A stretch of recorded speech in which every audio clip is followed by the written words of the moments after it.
Semaforizacija v Mariboru je stala več kot 30 let, najstarejši tudi 40. V kratkem pričakujemo avtomatizacijo in pa posodobitev. Kolikšna bo vrednost tega projekta?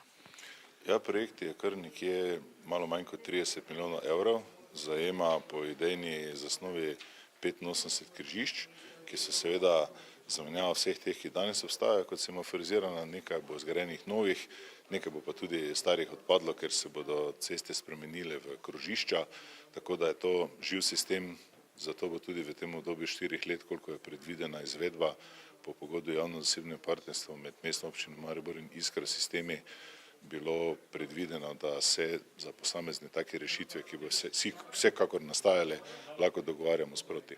Kakšen bo pa ta obseg postavljanja nove semaforizacije?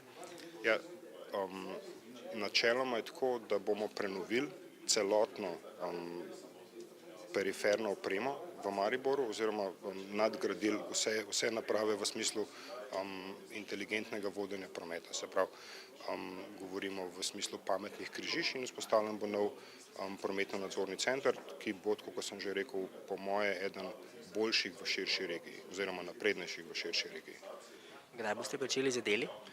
Pričakujemo v roku meseca do 2, v 4 letih pa pričakujemo zaključitev projekta oziroma implementirano vso opremo, o kateri smo prej govorili.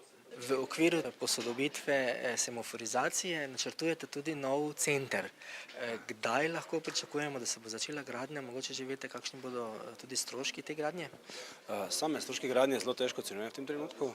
Mi smo izvedli v preteklem tednu ogled podobnega nadzornega centra, ki ga ima Dars v Sloveniji kot najsodobnejšega v Dragomelju, in načrtujemo, da bi pa sam projekt izgradnje trajal 2 leti. In kaj vse vsebuje takšen center? V okviru takšnega nadzornega centra gre za kompleten pregled nad tokovi v prometu v določenem mestu in seveda se skozi njega da tako optimirati same pretoke, kot tudi v bistvu dejansko vplivati na zmanjšanje vseh zastojev in povečanje varnosti udeležencev v cestnem prometu.